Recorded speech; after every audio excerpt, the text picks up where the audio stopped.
Welcome back, students. This week, we are going to talk about the very first question that we need to ask in a course of philosophy. Namely, what is philosophy? You're looking at the schedule, the fall schedule. This you will find it on my syllabus. And as you can see, there's a hyperlinked entry here. What is philosophy? This is what I will show you and talk about on the screen. In the next video, I will talk about Bertrand Russell, the value of philosophy. So my idea is that in the first video of this week, we're going to discuss what is philosophy, what is the meaning of philosophy. And in the second video of this week, we will read Bertrand Russell, one of the most celebrated philosophers, contemporary philosophers, and ask the question, what is the value of philosophy? Why study philosophy? Although some of the other points I will anticipate today in today's lecture. But let's go on to the main document. What is philosophy and why do philosophy? Okay. Now, the problem about explaining philosophy is, well, there are many problems. One is the definition itself, and the second is trying to explain what philosophers do exactly. There are different levels of explanations. At one level, you can say that a professional philosopher, a person like myself, is paid by an institution, by a university, to teach philosophy, but also to do research in his or her specific field of study. As we will discuss, there are many different fields of studies in philosophy. One of the challenges that I personally face when I explain what philosophy is, when I teach this course, this Introduction to Philosophy course, especially to undergraduates like you, is try to explain the utility of philosophy. Isn't philosophy just talking about talking, some people might say? Isn't philosophy discussions about nonsense conducted by white, male, and dead individuals? Well, the answer is no. That would be ancient philosophy, but philosophy continues. Philosophy is always with us. Whatever we do, as we evolve, there's always philosophy. And it has a very important role in our lives, as I will explain in a minute. But first, let's go back to the definition of philosophy. The other challenge, trying to explain the meaning, the definition of philosophy. Well, consider this. When you encounter a word or a term that you're not sure about the meaning, what do? If you're like me, you open a dictionary. Well, nowadays people don't really use dictionaries. You might use your cell phone. Nevertheless, you use your cell phone and you look up the word. You Google the word that you're looking for. In this case, philosophy. And I did so, and I'm going to demonstrate what happened. But first of all, take a word like ornithology. Ornithology. Ornithology is a branch of zoology. Zoology is the study of animals. And ornithology is the branch that studies birds. Take another example, the term biology. Well, this has a very clear definition. A branch of knowledge that deals with living organisms. But what about philosophy? When you look up the word philosophy, something interesting happens. It's not just a straight definition, like, for example, study of X, study of rocks, the study of living organisms.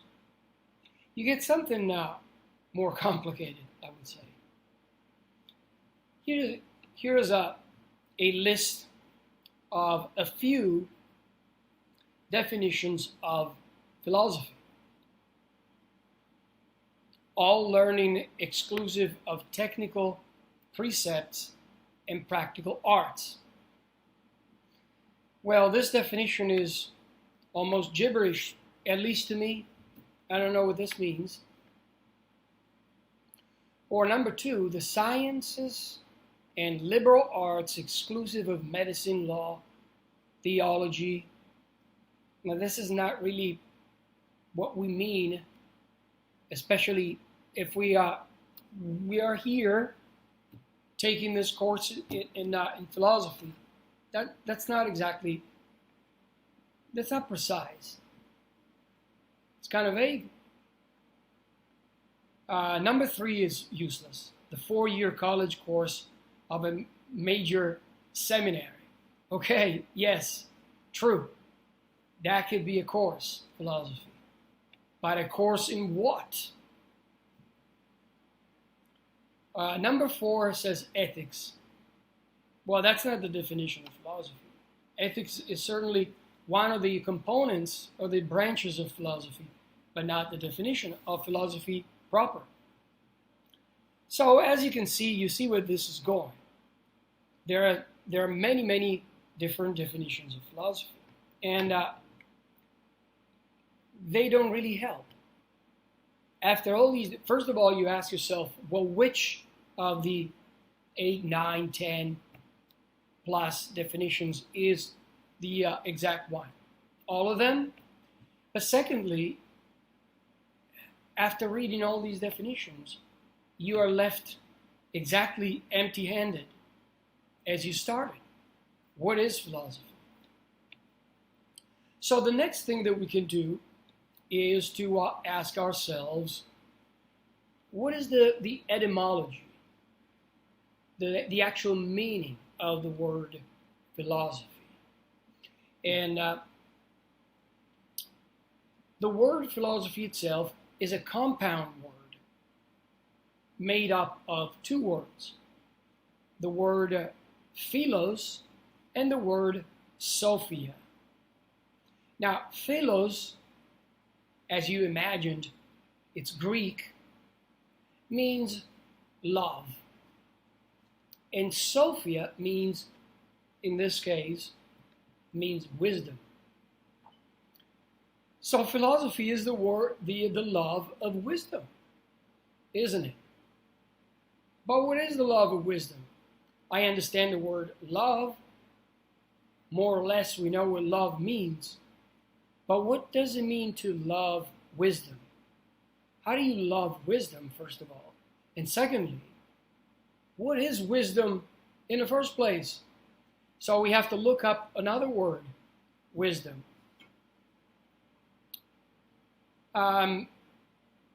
Well, I would say we can start with this working definition, love of wisdom, if we define wisdom as the knowledge of the capacity to tell at least this is not my definition, but Socrates' definition, that wisdom is the capacity to inform other people how to live well, to live a good life. That's a good definition of wisdom. So a philosopher is one who loves this notion and this capacity, this discipline, the discipline that enables one to tell other people how to live well.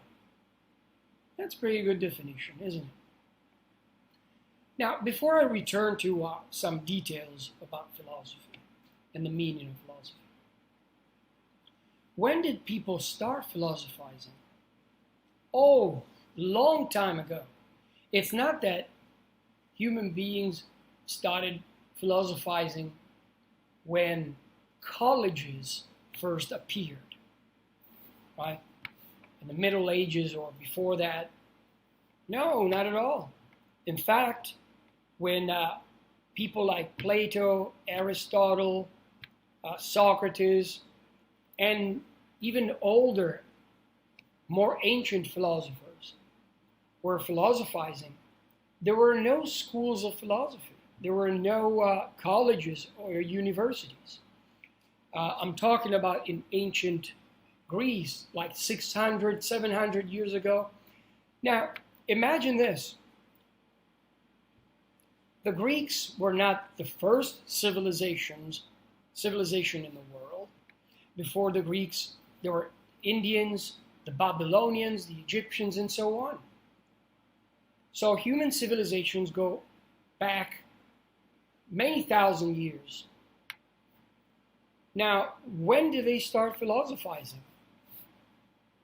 Well, I would say as soon as human beings started acquiring a brain, I mean, not a brain at all, a brain, a functioning brain, a consciousness, they acquired self-consciousness, and they started asking, they started looking around, and they started asking, why are we here?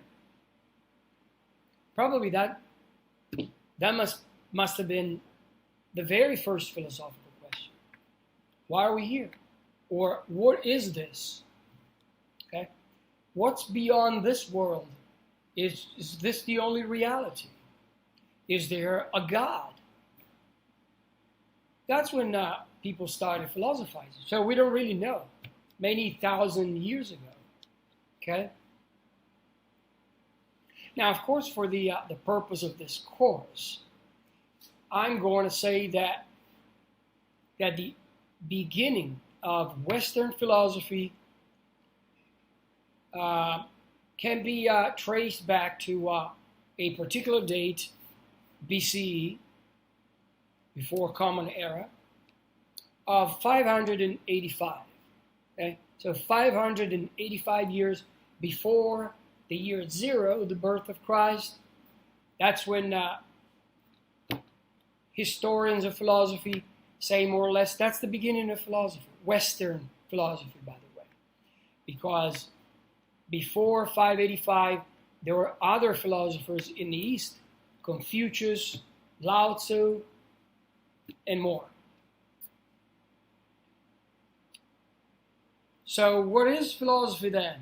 Well, again, to recap, philosophy is that very activity that human beings perform when they ask the most important questions about reality, about existence, about the existence of God, about the existence of consciousness, and more. By more, I mean morality, right and wrong. Logic, for example, what is a good argument, good argumentation? What is art? Is my cousin's spitting on the wall, he calls it art. Is it really art? If it is, then what is the definition of art? Now, one of the most important contemporary philosophers, Bertrand Russell, which, by the way, is the topic of the next video. He said that philosophy is, I quote, something intermediate between theology and science. Like theology, it consists of speculations on matters as to which definite knowledge has, so far, been unascertainable. But like science, it appeals to human reason. So what does Bertrand Russell really mean here? Well, we can talk about it in the next video. But essentially, what Russell, as we will see, argues is that philosophy is like science because it is interested in truth. But unlike science, proceeds in a different way. What way? Well, science has experiments, the scientific method, and all that stuff. With philosophy, philosophers, when we go to work, we don't go into a lab. We don't test anything. Although I have to say we test our ideas by using logic. So it's very similar to science, but it's not experimental like science. So when we talk about philosophy, again, to give again the definition, an important enterprise, if you want to call it, or human activity, I like to call it. It's a human activity that became, over the centuries, became formalized. So now when you take a course in philosophy, an introduction to philosophy, you're taking a course in the ideas of the very important philosophers like Plato, like Immanuel Kant, David Hume, and so on, that we will study in the course of the semester. And one of the aspects of philosophy is that philosophers like to divide philosophy into 5 main branches. Now, within these main branches, there's a lot to talk about. But these are the main branches. Namely, they are, number 1, epistemology. So epistemology is a very philosophical branch because it's the branch that is concerned about knowledge. What do I mean by that? I mean, first of all, what is knowledge itself? Second of all, how do we acquire knowledge? In other words, do we just read a bunch of books? Do we listen to our intuition? Do we have to experiment? Do we have to go in the world and test things? Or perhaps we have innate knowledge. It's already there. And when we go to school, we don't really learn anything new, but we remember things that are already implanted in our brains. All of these and much, much, much more are questions regarding epistemology. Number 2, metaphysics. This is a very interesting and very ethereal and very complicated branch of philosophy. This branch of philosophy studies reality as a whole. It studies everything that has to do with reality. Everything that has to do with the physical world and the non-physical world, if there is one. In fact, one of the questions in metaphysics is precisely, is there a non-physical world? Or is there another realm? But also questions about, say, the existence of God will fall under metaphysics. Questions about the universe itself. Question about identity. What is identity? what is it to say that something is identical to something else?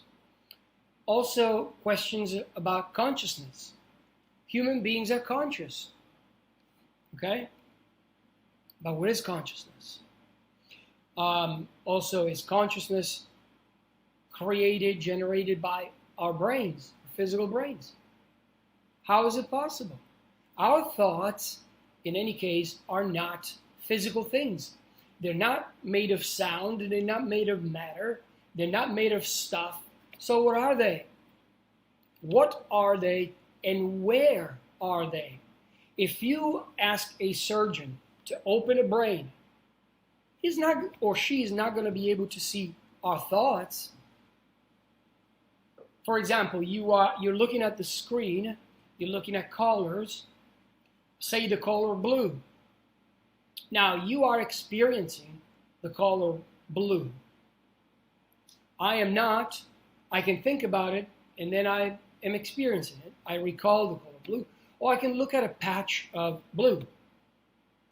Now, where is this experience of the color blue? Well, it must be in my brain.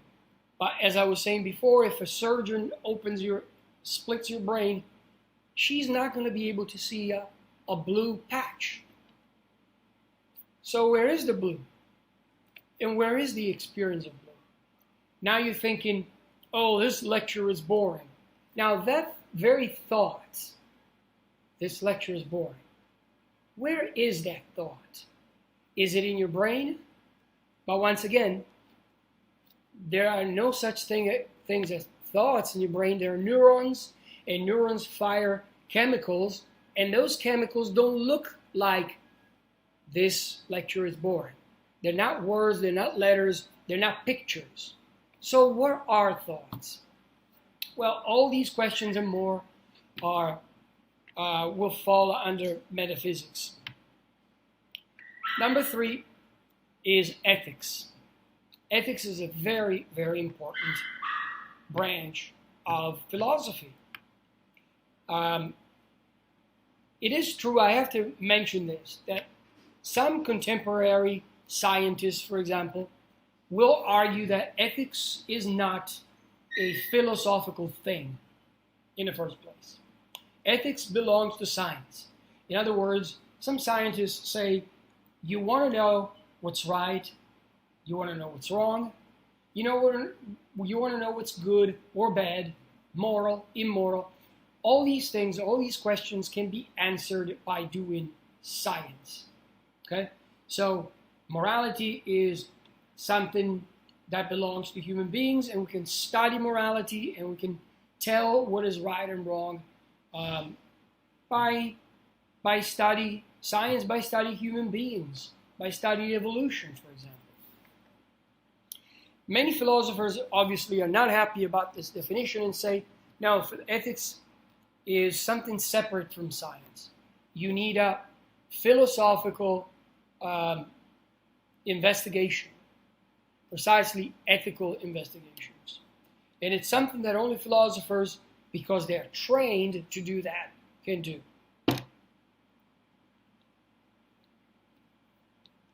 Number 4, we have aesthetics. Aesthetics is the branch of philosophy that studies anything that has to do with beauty, with aspect of art, okay, the meaning of art, and so on. Music, of course, all the arts.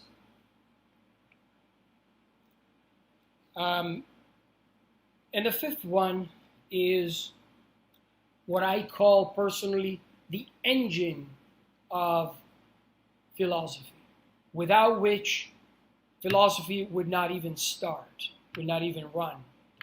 And that is logic. It's the most important of the branches because logic is the science of reasoning. In logic, we study arguments, what is a good argument or a bad argument, why. So a good argument should give you reasons to follow a certain position. Okay? For example, if I tell you that God exists or God doesn't exist, well, logic will help you establish whether you have good argumentation or bad argumentation, or anything else. In ethics, for example, an action is right or wrong. We don't just settle that question on the basis of our personal preferences, for example, or the way we wake up in the morning and we feel that one thing is better than the other. We use logic. Now, we might not ultimately know that an action is right and an action is wrong. There's always room for discussion. But at least if I give you good argumentations, for example, racism, okay, discrimination, there are good argumentations against them, and very poor arguments, bad arguments in favor. So that's what logic does. It's the power of logic. Okay? We will, however, have a unit in logic where we study logic, argumentations, deductive, inductive, and so on. But that's for another lecture, for another video. Okay, the method of philosophy, as I mentioned earlier, philosophy differs from science, you might say, because science, you have scientists, they go into a laboratory, they have certain hypotheses, and they test their hypotheses. We philosophers do the same. However, the difference is that if you, for example, say this liquid in this vial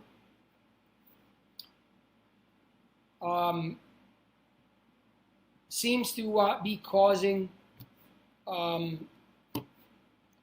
breakout of bubbles on your skin. Okay. So let's test our hypothesis. What do? We take a bunch of people. Some people, we tell them what this liquid is. Other people, we don't tell them anything. Yet other people, we tell them what this liquid is, but we lie and we give them water instead. Then we collect the information, the data, and we see what happens. We do blind testing, double blind testing. At the end of all this investigation, we can determine that this liquid, it is true that it causes this rash on your skin. Okay? Philosophers don't exactly do that. Don't have anything like that to test, but they test ideas. They test ideas using common sense, using logical argumentation, using other methods used in philosophy. They're not exactly pragmatic. Well, what I mean is they're not actually testable like in a laboratory. Okay, they're not empirically testable. That's the word that I'm looking for.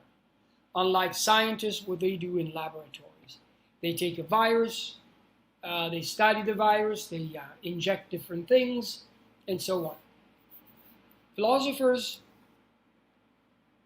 don't have vials and laboratories, but they have logic, as I mentioned before. So we test ideas, philosophical ideas, ethical ideas, by using logic. Now, why do philosophy? Oh, that's a good question too. Why do philosophy? Well, first of all, philosophy is enjoyable. Now, you might say, well, I'm not a philosopher, So I don't care and I don't enjoy it. Or in effect, I have to say that it is enjoyable for all people, really.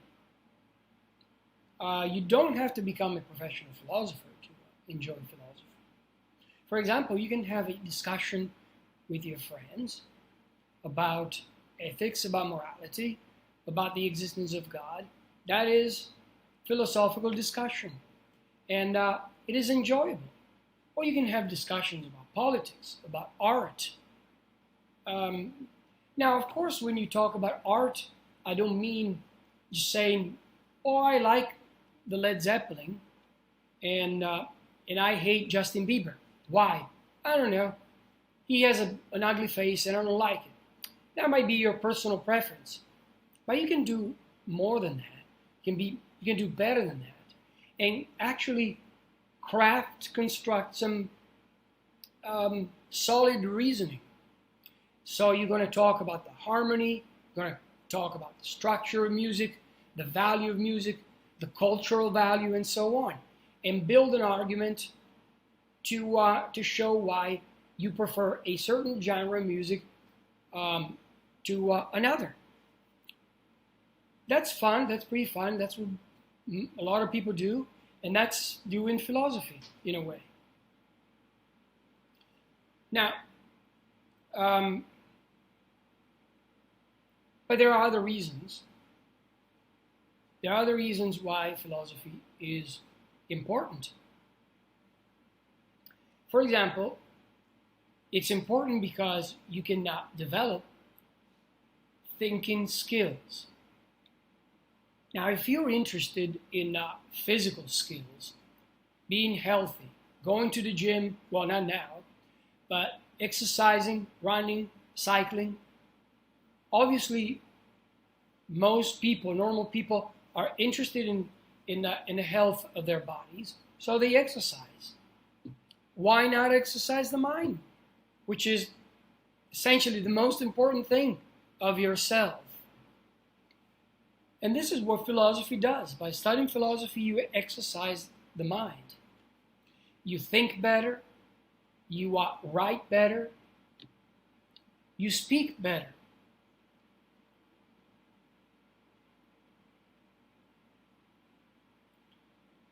All right, next section. Also, philosophy is important because philosophy builds a worldview. It is through the study of philosophy, and I mean by asking yourself questions and not answering on your whim, but answering by carefully considering the evidence, testing your thoughts, testing your ideas against other ideas, comparing ideas. This process of doing philosophy builds your worldview. So, for example, do you believe in God? Or do you not believe in God? Well, these are questions that depend on your understanding of the world, on your worldview. You don't just, I hope, you don't just wake up in the morning and you flip a coin and say, heads, I believe in God, tails, I don't, I'm an atheist. You want to arrive at a certain conclusion by way of exploring all the ideas, by reasoning, by thinking about it very carefully. And you notice that over the course of a lifetime, a lot of your ideas might change. And again, they shouldn't change because of just personal taste, but they should change because you consider new evidence and you build a worldview. Without philosophy, you don't have a worldview. You just guess things and choose and pick and choose things without any criteria. Finally, I want to say that philosophy is something that is not possible to avoid. I mean, the only way that you avoid philosophy is if you live like a vegetable. You don't think, you don't act, you don't think logically. You just live like an animal, like a zebra, like a dog. They, they have some sort of reasoning, of course, but they don't have the capacity of reasoning, obviously, that human beings have. They accept a lot of things on the basis of just experience, and they're driven by their own instincts. So they smell things, they go this way, they go about, and they never really make a decisions. That's why most dogs are very obedient. They can be trained, they do exactly what their masters do. But if you are like me, and I'm sure you are because you are college students, aren't you? If you decided to go to college, I don't see any other reason. You decided to be a thinker. And if you decided to be a thinker, then you can't avoid philosophy. You must think for yourself, not trust your master, not trust the authority, not trust anyone, but trust your capacity of reasoning, your intellectual capacities. This doesn't mean that you reject all your authorities, you reject all the other ideas. You consider the other ideas, you consider the authorities, but you are curious.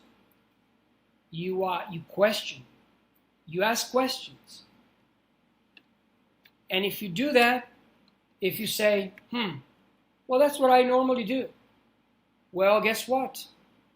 That is exactly what philosophy is. That's the utility of philosophy. Okay? All right, so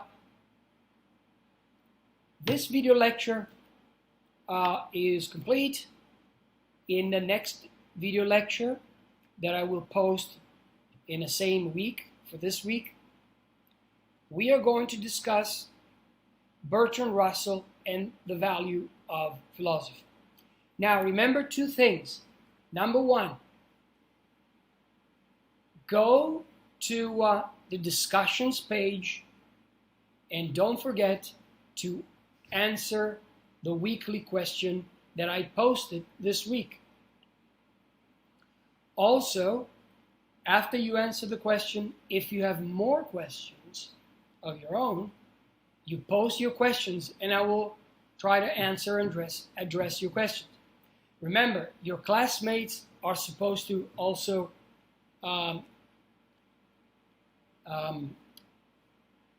address your questions as well. Okay?